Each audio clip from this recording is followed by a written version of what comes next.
கிறிஸ்து இயேசுவுக்குள் அருமையான மகிமை டிவி நேயர்களே, இந்த நாளிலும் உங்களோடு கூட இந்த செய்தியை பகிர்ந்து கொள்வதிலே நான் சந்தோஷமாக இருக்கிறேன். இந்த வேளையில் தேவன் உங்களை ஆசீர்வதிப்பாராக. ஜெபிப்போம். பரிசுத்தமுள்ள பரலோக தகப்பனே, அருமையான இந்த செய்தி வேளைக்காக நன்றியோடு உம்மை துதிக்கிறேன், உம்மை ஸ்தோத்தரிக்கிறேன். அப்பா ஆண்டவரே, செய்தியை கேட்கின்ற பிள்ளைகளுக்கு பயனுள்ள விதமாய் பரிசுத்த ஆவியினாலே என்னை நிரப்புங்க. உம்முடைய வார்த்தைகள் என்னுடைய வாயிலிருந்து புறப்படட்டும். இயேசு கிறிஸ்துவின் நாமத்தினாலே ஜெபிக்கிறேன் ஜீவனுள்ள பிதாவே, ஆமென், ஆமென். அன்பான தேவனுடைய பிள்ளைகளே, உங்களோடு கூட பகிர்ந்து கொள்வதற்காக எடுத்துக்கொண்ட வேத வசனம் பரிசுத்த மார்க் எழுதின சுவிசேஷம் 12ஆம் அதிகாரம் 41 முதல் 44 வசனங்கள் வரை. இயேசு காணிக்கை பெட்டிக்கு எதிராக உட்கார்ந்தார். தேவாலயத்துக்கு இயேசு கிறிஸ்து வந்திருக்கிறார். தேவாலயத்தில் காணிக்கை பெட்டிக்கு அருகில் உட்கார்ந்திருக்கிறார். தேவனுடைய பிள்ளைகளே, ஆண்டவர் வருகின்ற இடம் நம்முடைய தேவாலயம். தேவாலயத்துக்கு வருகிற ஆண்டவர் தேவாலயத்திற்குள்ளாக வருகின்ற ஒவ்வொருவரையும் உற்று பார்க்கிறார். இது நாம் கவனிக்க வேண்டிய அருமையான ஒரு விஷயம். நாம் ஒவ்வொரு வாரமும் நம்ம தேவாலயத்திற்குள்ளாக செல்கிறோம். இன்னும் அநேக பிள்ளைகள் எப்பொழுதெல்லாம் நேரம் இருக்கிறதோ அப்பொழுதெல்லாம் தேவாலயத்திற்குள்ளாக வருகின்றார்கள். தனியாக ஜெபிக்க வருகின்றார்கள். காலை இரவு ஜெபங்களிலே பங்கு பெறுவதற்காக தேவாலயத்திற்குள்ளாக வருகின்றோம். இப்படி தேவாலயத்திற்குள்ளாக வருகின்ற நம்முடைய நேரங்கள் தேவனுக்கென்று ஒதுக்கின்ற நேரமாக இருக்கிறதா? இதை தேவன் உற்று கவனிக்கின்றார். ஒவ்வொரு காரியத்தையும் கவனிக்கின்றார். நம்முடைய உடை, நம்முடைய பேச்சு, நம்முடைய நடக்கைகள், நம்முடைய சிந்தனைகள் ஒவ்வொன்றையும் கவனிக்கிற ஆண்டவர் நம்முடைய ஆண்டவர். இயேசு கிறிஸ்து அதை கவனித்தார். ஒவ்வொருவரையும் கவனித்தார். அவருடைய அந்த கவனிப்பு மதிநுட்பமாய் இருக்கும். அங்கே அமர்ந்திருக்கின்ற அந்த வேளையிலே எல்லாரும் அந்த காணிக்கை பெட்டியிலே காணிக்கை போடுகின்றார்கள். அந்த வேளையிலே வசனப்படி சொல்லுகிறது, ஜனங்கள் காணிக்கை பெட்டியில் பணம் போடுகிறதை பார்த்து கொண்டு இருந்தார் ஆண்டவர். அப்போ எவ்வளவு விஷயங்களை ஆண்டவர் பார்க்கிறார் பார்த்தீங்களா? நம்ம முட்டு போடும்போது, நம்ம ஜெபிக்கும் போது இல்லையா, அங்கு நடக்கிற அந்த ஆராதனையில் நம்ம பங்கு பெறும்போது நம்முடைய உள்ளத்தை கவனிக்கிற ஆண்டவர். ஏன்னா அங்கு போடுகிற ஒவ்வொருவருடைய உள்ளத்தையும் ஆண்டவர் கவனித்து அதற்கு ஒரு கருத்தை சொல்லிக் கொண்டே இருக்கிறார். அதில் ஒரு கருத்தை இங்கே சொல்லுகிறார் பாருங்கள். ஐஸ்வர்யவான்கள் அநேகர் அதிகமாய் போட்டார்கள். ரொம்ப சந்தோஷம், இருக்கிறதை போட்டார்கள். ஆண்டவர் அதையும் கவனிக்கிறார். அடுத்த வசனத்தில் பாருங்கள், ஏழையான ஒரு விதவையும் ஒரு துட்டுக்கு சரியான 2 காசை போட்டாள். ரொம்ப சொற்பமான ஒரு அமௌண்ட்டை போட்டாள். சின்ன காணிக்கை தான். அங்கு காணிக்கை செலுத்திய மக்களிலேயே குறைவாக காணிக்கை செலுத்தியது அந்த ஏழை விதவை தான். ஏன் அவள் குறைவாக செலுத்தினா அப்படின்னு சொன்னால், அவகிட்ட காணிக்கை செலுத்துவதற்கு போதுமான பணம் இல்லை. இருக்கிறதை அவள் போட்டாள். இயேசு அதை பற்றி ஒரு விளக்கம் கொடுக்கிறார் பாருங்கள். அப்பொழுது அவர் தம்முடைய சீஷரை அழைத்து, இங்கே வாங்கப்பா, காணிக்கை பெட்டியில் பணம் போட்ட மற்ற எல்லாரை பார்க்கிலும் இந்த ஏழை விதவை அதிகமாய் போட்டாள் என்று உண்மையாகவே உங்களுக்கு சொல்லு. இப்போ எல்லாரையும் காட்டலாம். இல்லை, ஐஸ்வர்யவான் எவ்வளோ போட்டிருப்பாங்க? நிறைய போடுறாங்க. நிறைய பிள்ளைகள் நிறைய போடுறாங்க.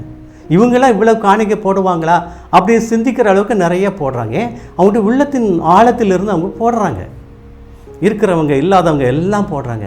ஒருத்தர் குறைவாக போட்டிருக்காரு அப்படி சொன்னதுனால அவருக்கு அவருடைய கனம் குறைந்து போவது இல்லை. அதிகமாக போட்டால் அப்படி சொல்வதனால அவருடைய கனம் கூடி போக போகிறது இல்லை. ஆண்டவர் தான் எல்லாம் கவனிக்கிறாரா இல்லையா? அப்போ இந்த ஏழை விதவை ரொம்ப குறைவாக போட்டிருக்கா, பணக்காரங்க நிறைய போட்டிருக்காங்க இல்லையா? ஒவ்வொருவரும் தனக்கு இயன்றதை காணிக்கையாக போடுகின்றார்கள். இயன்றதை எவ்வளவு வேணாலும் போடலாம். ஆனால் ஆண்டவர் சொல்கிறார் பாருங்கள், இந்த ஏழை விதவை, இல்லை மெய்யாவே சொல்கிறேன், இவா தான் அதிகமாக போட்டாப்பா அப்படிங்கிற. ஒரு துட்டுக்கு சரியான 2 காசை தான் போட்டிருக்கா. இவா தான் அதிகமாக போட்டா. மற்ற எல்லாரை காட்டிலும் இவா தான் அதிகமாக போட்டிருக்கா. அப்போது ஆண்டவர் காணிக்கையும் பார்க்குறாரு, நம்ம ஜெபிக்கிற ஜெபத்தையும் பார்க்குறாரு, நம்முடைய உறுதிமொழியை ஏற்றுக்கொள்கிறார், கவனிக்கிறார். ஒவ்வொருவரும் கோயிலில் போகும்போது ஒவ்வொருத்தரும் ஒரு பிரதிக்கணை பண்ணுறோம். ஆண்டவர் நான் இதை செய்வேன், இதை செய்வேன், இதை செய்வேன், நான் இப்படி இருப்பேன் ஆண்டவர், இனி பாவம் செய்ய மாட்டேன். ஒவ்வொன்றையும் நம்ம சொல்கிறோம், ஒவ்வொன்றையும் ஆண்டவர் கவனிக்கிறார். ஆண்டவருக்கு தெரியும் இந்த பிரதிக்கணை இல்லைன்னா இந்த உறுதிமொழி இல்லையா, இந்த காணிக்கை இவன் எப்படி போட்டிருக்கிறான், இவன் எப்படி போட்டிருக்கிறா, ஒவ்வொன்றையும் ஆண்டவர் கவனிக்கிறார். இதை இவர்கள் சரியாக நேர்த்தியாக செய்திருக்கிறார்களா, செய்யலையா? கிறிஸ்துவுக்குள் அன்பானவர்களே, நம்முடைய கிறிஸ்தவ வாழ்வு என்பது கண்காணிக்கப்படுகிற ஒரு வாழ்வு. ஏன்னா ஆண்டவருடைய கண்கள் எப்பொழுதும் மனுஷர் அப்படி பார்த்து கொண்டே இருக்கிறது, எங்கே இருந்தாலும் பார்க்கிறது. ஆபிரகாமை விட்டு ஆகார் துரத்தி எடுக்கப்படுகிறா இல்லையா, பிள்ளைக்கு அங்கே தண்ணி இல்லை, சாக போகிறோமே அப்படின்னு சொல்லி அழுகிறா. தேவன் போகிறாரு, பார்த்துடுங்க, தேவன் போகிறார், அந்த பிள்ளைக்காக தண்ணீர் கொடுக்கிறார். நீ திரும்பி போய் அமைதியாயிரு என்று சொல்லுகிறார், அமைதியாயிரு என்று சொல்லுகிறார். ஆண்டவர் ஒவ்வொருவரையும் பார்த்து கொண்டிருக்கிறா கர்த்தர். ஆகார்கிட்ட தவறு இல்லையா, தவறு இருந்துச்சு. அவள் பாவி இல்லையா, பாவி தான். அவள் தானே சாராளுக்கு விரோதமாக பேசுனா, சாராளை மதிக்கவில்லை இல்லையா, துரத்தப்பட்டாள்.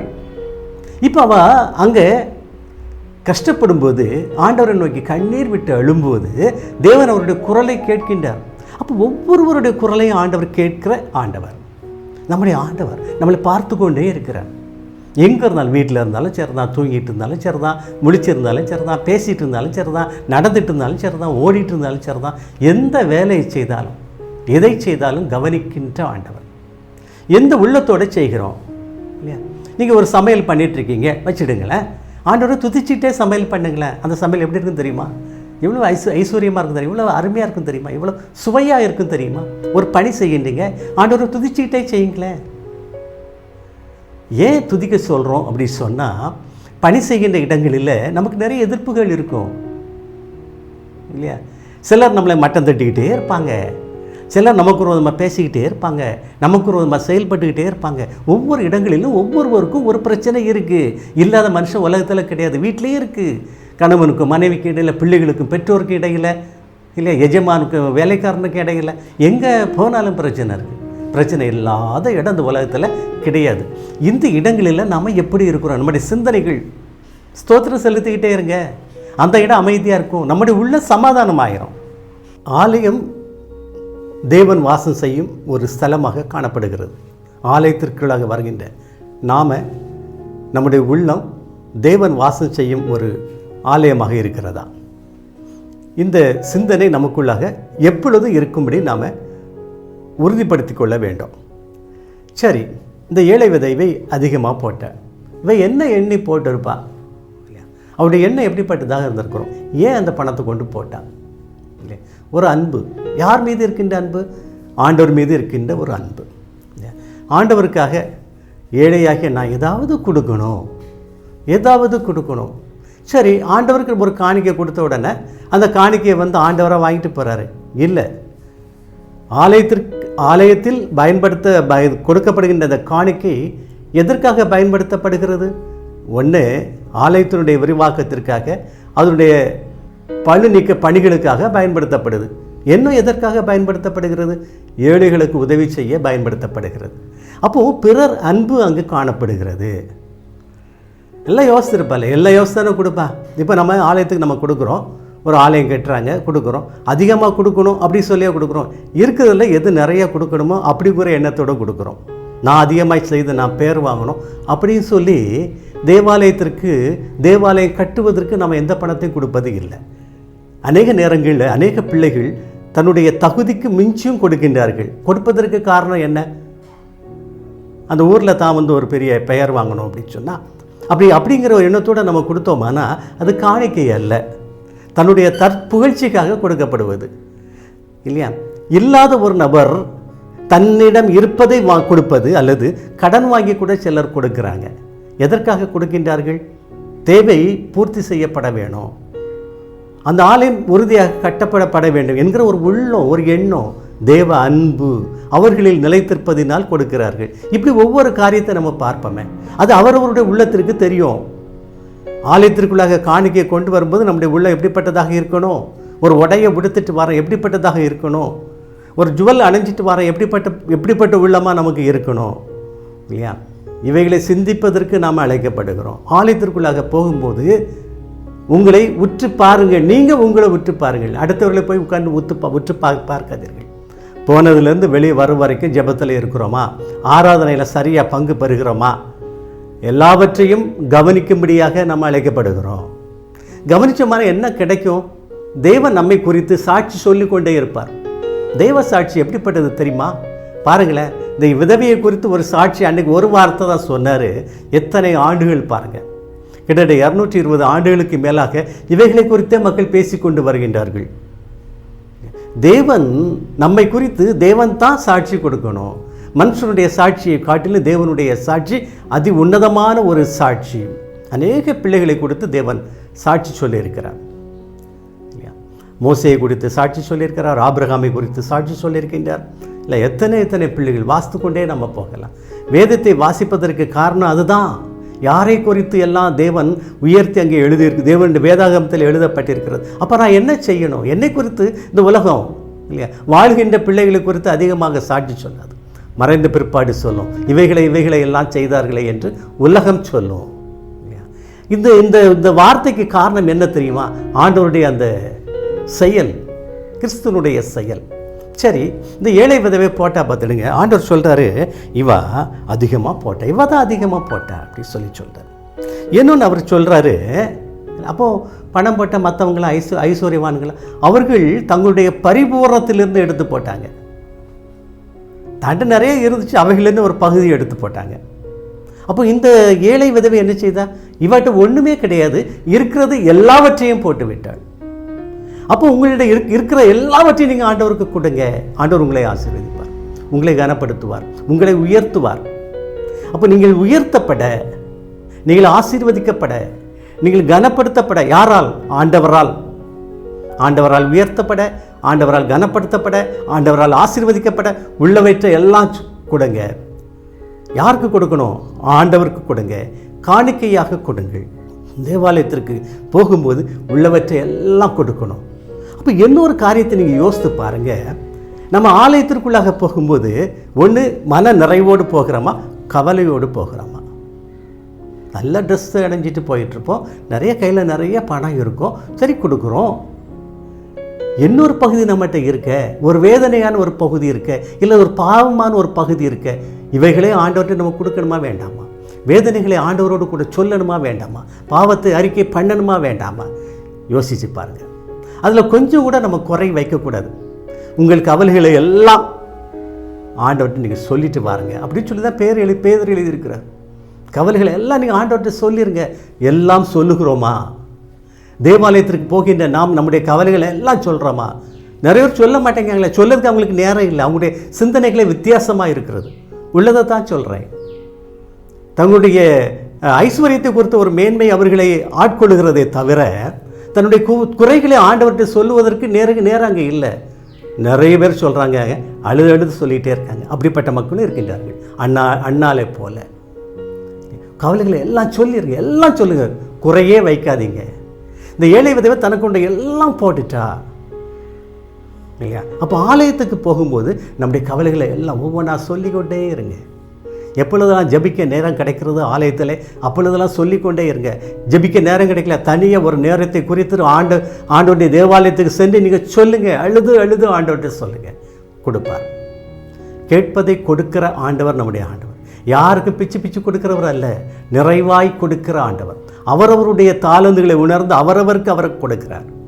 உங்களுடைய தாளந்து என்ன அப்படிங்கிறது ஆண்டவருக்கு தெரியும். உங்களுடைய பங்கு என்ன என்பது ஆண்டவருக்கு தெரியும்.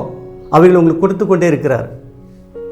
நம்முடைய உள்ளந்தான் உலக இச்சைகளிலும் மாம்ச இச்சைகளிலும் இல்லையா பெருமையிலும் தவிச்சு இவைகளை எல்லாமே கேட்டுக்கொண்டே இருக்கிறோம். அப்படி இல்லை, நமக்கு என்ன தேவையோ ஆண்டவர் கொடுப்பார். கொடுத்ததை மன நிறைவோடு பெற்றுக்கொண்டு வாழுங்கள், அது உங்களுக்கு ஆசீர்வாதமாக இருக்கும்.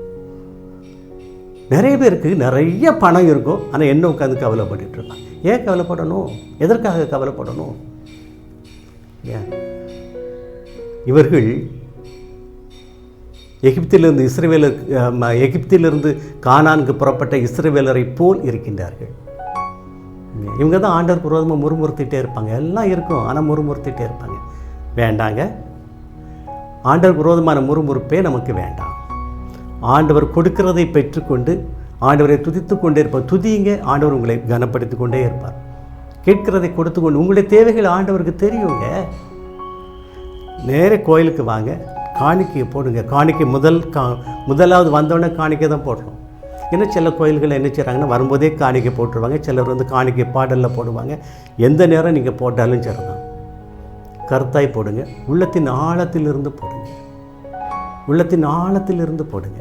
என்னென்ன காரியங்கள் நீங்கள் சொல்லணும் அவைகளெல்லாம் சொல்லுங்கள். எப்படி நீங்கள் உங்கள்கிட்ட இருக்க காணிக்கையெல்லாம் நீங்கள் போட்டிங்களோ இல்லையா, அதே போல் இல்லையா உங்கள்கிட்ட இருக்க குறைகளெல்லாம் ஆண்டவர்கிட்ட சொல்லி, உங்கள்கிட்ட எதுவுமே உங்கள்கிட்ட இருக்கக்கூடாதுங்க. எல்லா குறையும் நீங்கள் சொல்லிடணும். ஒவ்வொரு குறையாக சொல்லிகிட்டே இருக்கணும்.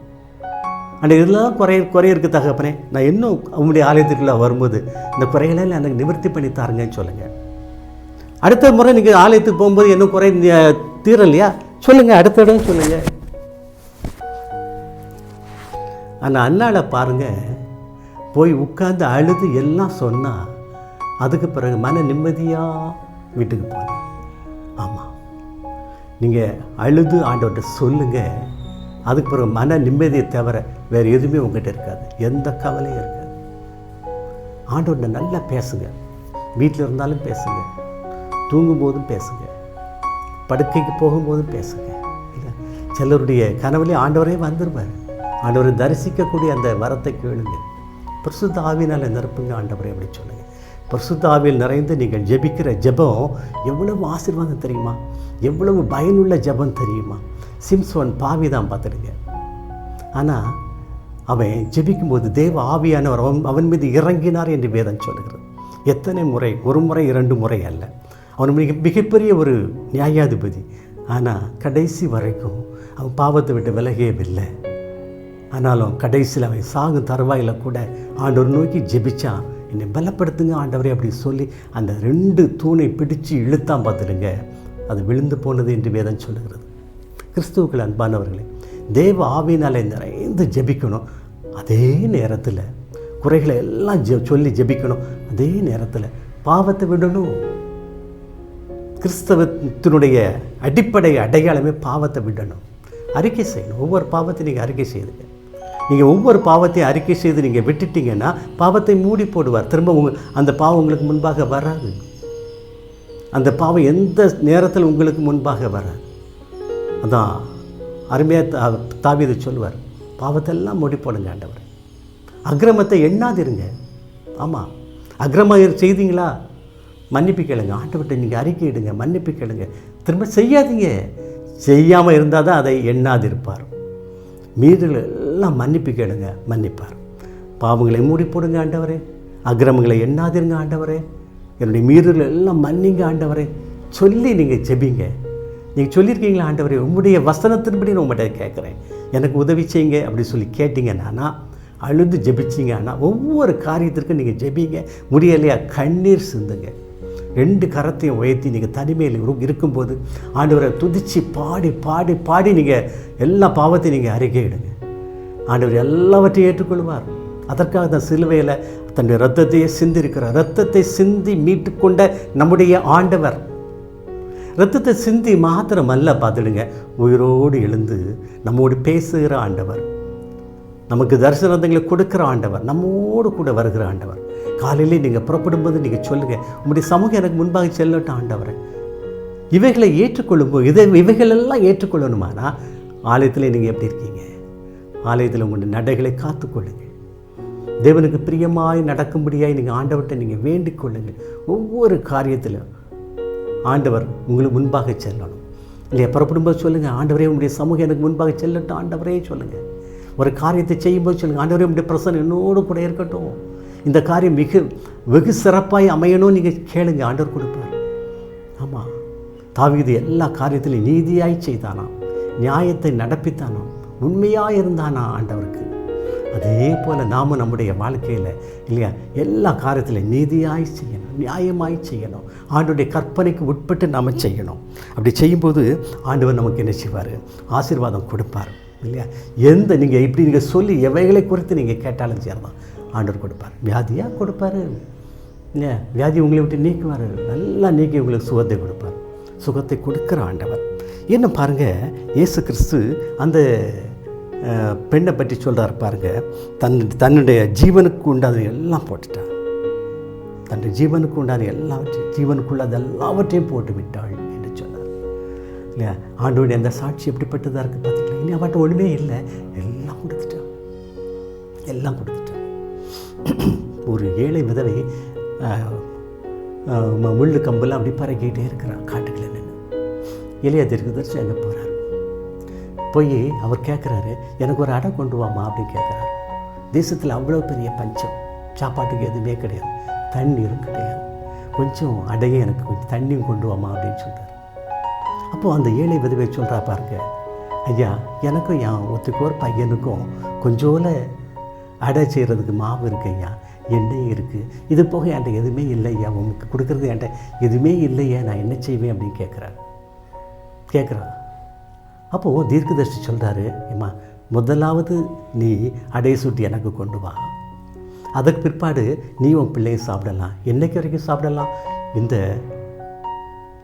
வறட்சி முடிவு வரைக்கும் நீ சாப்பிடலாம், இந்த பஞ்சம் முடிவு வரைக்கும் நீ சாப்பிடலாம், இல்லையா? அப்போ பாருங்கள், தனக்குண்ட எல்லாவற்றிலும் எல்லாத்தையும் எடுத்து யார் கொடுத்துட்டா? முதல்ல தீர்க்கதரிசி கொடுத்தா. அங்கே போய் பார்த்தா மாவு இருக்குது, எண்ணெய் இருக்குது, தான் சாப்பிட்டா, மகன் சாப்பிட்டா. ஒரு நாளா 2 நாளா பஞ்சம் முடிவு வரைக்கும் சாப்பிட்டார்கள். யாருக்கு கொடுத்தா? ஒரு தீர்க்கதரிசி தான் கொடுத்தாங்க. அப்போ தீர்க்கதரிசியுடைய வார்த்தை எப்படிப்பட்ட வார்த்தையாக இருக்குது, இல்லையா? கடவுளுடைய வார்த்தையாக இருக்கிறது. தீர்க்கதரிசியின் வார்த்தைகள் கடவுளுடைய வார்த்தையாக இன்றைய காலங்களில் இருக்கா இல்லையா? தீர்க்கதரிசியே கவனிங்க, தீர்க்கதரிசி அப்படின்னு சொல்கிற உங்களுடைய வார்த்தைகள் கடவுளுடைய வார்த்தையாக இருக்கா? கவனிக்க நம்ம அழைக்கப்படுகிறோம். தன்னுடைய ஜீவனத்துக்கு ஏதுவான எல்லாம் போட்டுட்டா, அப்படின்னு எதுவுமே இல்லை. அப்போ அதுக்கப்புறம் வாழ்ந்தாள், இல்லையா? நல்ல சுகமாக வாழ்ந்திருப்பாய், பலனாக வாழ்ந்திருப்பாய், சந்தோஷமாய் வாழ்ந்திருப்பாய். இது கொடுக்குற இந்த ஆசீர்வாதம் யார் கொடுக்கறது தெரியுமா? நம்முடைய ஆண்டவர் கொடுக்குறது. அநேக வேளைகளில், இல்லையா, சில காரியங்களுக்காக அழுது ஜெபிச்சுட்டே அலைஞ்சிட்ருப்போம். ஒரு மாதம் அழுவோம், இல்லையா, இவ்வளோ நாள் அழுதுகிட்டே இருப்போம். ஆனால் ஒரு நாள் ஆண்டோடைய பாதப்படியில் அமர்ந்து கருத்தாய் ஜெபித்தோம். ஆனால் அதற்கு பிறகு அந்த காரியம் உடனே நடந்திருக்காதுங்க. நடக்காத வேளையிலும் நம்முடைய உள்ள சந்தோஷமாக தான் இருக்குது, அதை பற்றி ஒரு கவலையே இருக்காது. இதுதான் கிறிஸ்தவ வாழ்வு, இதுதான் கிறிஸ்தவ வாழ்வு, இதுதான் கிறிஸ்தவ ஜெபம். இதுதான் ஒரு காரியத்தை நீங்கள் ஆண்டவர்கிட்ட சொல்லிட்டு அதுக்கு பிறகு நீங்கள் அதை பற்றி கவலையே போடக்கூடாதுங்க. கவலைப்பட்டீங்கன்னா அது ஜெபம் இல்லை, அது வரைக்கும் நீங்கள் பண்ணினது ஜெபமே அல்ல. அண்ணாள் அப்படி தான் இருந்தாள். ஒவ்வொரு ஆண்டு தேவாலயத்துக்கு போகும்போது அழுதுகிட்டே தான் போவா. ஆனால் ஒரு நாள் போய் அவள் என்ன செய்தா பார்த்தீங்களா? எல்லாம் அழுது ஆண்டோடைய பாதப்படியில் சொல்லிட்டாள். அப்போது ஆண்டோடைய பாதப்படியில் சொன்ன அவள், இல்லையா, தன்னுடைய பாவத்தையும் சொல்லியிருப்பாள்ல. அப்போ உங்களுடைய உள்ளத்தில் இருக்க எல்லாம் நீங்கள் இறக்கி வச்சிடணும். உங்களை ஜீவனுக்குள்ளே எல்லாத்தையும் ஆண்டவர் சொல்லிடணும். சொல்லிட்டீங்கன்னா ஆண்டவர் விடுதலை கொடுப்பார். அதான் ஒவ்வொரு நாளும் உங்களுடைய மன பாரத்தை எல்லாம் ஆண்டவருடைய சன்னிதானத்தில் இறக்கி வச்சுருங்க. ஆண்டவர் உங்களுக்கு விடுதலை கொடுப்பார், இல்லையா? ஆண்டவருடைய வார்த்தைகள் கனத்திற்குரிய வார்த்தைகள், இல்லையா? அப்போ இவளை பற்றி சொல்வதற்கு காரணம் என்ன? அன்பு. தேவன்பால் அவள் கொண்டிருந்த அன்பு, தேவன்பால் கொண்டிருந்த ஆலயத்தில் கொண்டு போடுறா, இல்லையா? ஆண்டவர் பால் கொண்டிருந்த அன்பு, அது ஆண்டவரை கவர்ந்தது, இல்லையா? காணிக்கை அப்படி சொன்னாலே ஆதியாகமோ 43ஆம் அதிகாரம் 26ஆம் வசனத்தில் 43:26 யோசேப்பினுடைய சகோதரர்கள் வந்து நிற்கிறாங்க. செகண்ட் டைமு தேர்ட் டைமும் வந்து நிற்கிறாங்க. நிற்கும்போது கையில் என்ன கொண்டு வந்திருக்காங்க? யோசேப்பை பார்க்குறதுக்கு காணிக்கை கொண்டு வந்திருக்காங்க. காணிக்கை கொண்டு வந்து நிற்கிறாங்க, இல்லையா? காணிக்கை நம்முடைய தேவனை சாந்தப்படுத்துவதற்கு கொடுக்கப்படுகிற காணிக்கை. அது உண்மையும் உத்தமமாய் செலுத்த நீங்கள் ஆசையுள்ள பிள்ளைகளாக இருங்க. 1 சாமுவேல் 2ஆம் அதிகாரம் 17ஆம் வசனத்தில் இப்படி சொல்லுது பாருங்க, மனுஷர் கர்த்தரின் காணிக்கையை வெறுப்பாய் எண்ணினார்கள். நீங்கள் அது வீட்டில் வாசித்து பாருங்கள், வீட்டில் உட்காந்து வாசித்து பாருங்கள். 1 சாமுவேல் 2ஆம் அதிகாரம் 17ஆம் வசனம். மனுஷர் அன்றைக்கு தேவனுடைய ஆலயத்தில் கொண்டு காணிக்கை படைப்பதை வெறுப்பாக எண்ணினார்கள். காரணம் என்ன தெரியுமா? அங்குள்ள ஆசாரியர்கள் இல்லை, பிள்ளைகள் படைக்கிற மனிதர் படைக்கிற ஒவ்வொரு காணிக்கையும் அவர்கள் அருவருப்பாய் நடந்து கொண்டார்கள் என்று வேதம் சொல்கிறது. அப்போ காணிக்கை தேவாலயத்தில் படைக்கின்ற காணிக்கை, அந்த பாஸ்டராக இருந்தாலும் சரி தான், குருவானவராக இருந்தாலும் சரி தான், உபதேசியராக யார் அந்த பொறுப்பில் இருக்கிறார்களோ அவர்கள் அந்த காணிக்கையை எப்படி பயன்படுத்த வேண்டும். அப்போது காணிக்கை கொடுக்கிறவர்கள், காணிக்கையை பயன்படுத்துகிறவர்கள் எப்படி நடந்து கொள்ள வேண்டும் என்பதை நம்ம புரிந்து கொண்டு வாழ நம்ம அழைக்கப்படுகிறோம். கிறிஸ்துவுக்கள் அன்பானவர்களே இல்லையா, அதிகமாய் போடுங்கள் காணிக்கை. நான் ஒரு பாஸ்டரே கிடையாது, நான் சாதாரண ஒரு மனுஷன் இல்லையா. நான் காணிக்கையை நான் வேண்டி கிறிஸ்துவுக்குள் அன்பானவர்களை நான் யார்கிட்ட காணிக்கை நான் வாங்குறதே கிடையாது. சாதாரண ஒரு மனுஷங்க, ஒரு டீச்சர் தானே நான் இல்லையா. காணிக்கை அதிகமாக போடுங்கள் இல்லையா. உங்களுக்கு உண்ட எல்லாவற்றையும் நீங்கள் போட்டு விடுங்கள். தேவன் உங்களை ஆசீர்வதிப்பார். ஜெபிப்போமா? பரிசுத்தமுள்ள பரலோக தகப்பனே, அருமையான இந்த வேலைக்காக நன்றியோடு துதிக்கிறேன், உண்மை ஸ்தோத்திருக்கிறேன் அப்பா. காணிக்கை ஏழையாக இருந்தாலும் சரிதான், பணக்காரனாக இருந்தாலும் சரிதான், போடுகிற காணிக்கை நீங்கள் ஏற்றுக்கொள்ளுகின்ற ஆண்டவர். ஆனால் உள்ளத்தை உற்று பார்க்கிற ஆண்டவராக இருக்கிறார். எங்களுடைய காணிக்கைகளை இது ஏற்றுக்கொள்ளும்படியான மனப்பக்குவத்தை எங்களுக்கு தாருங்கப்பா. அதன்படி செயல்பட எங்களுக்கு உதவி செய்யுங்க. இயேசு கிறிஸ்துவின் நாமத்தினாலே ஜெபிக்கிறேன், ஜீவனுள்ள பிதாவே. ஆமென், ஆமென்.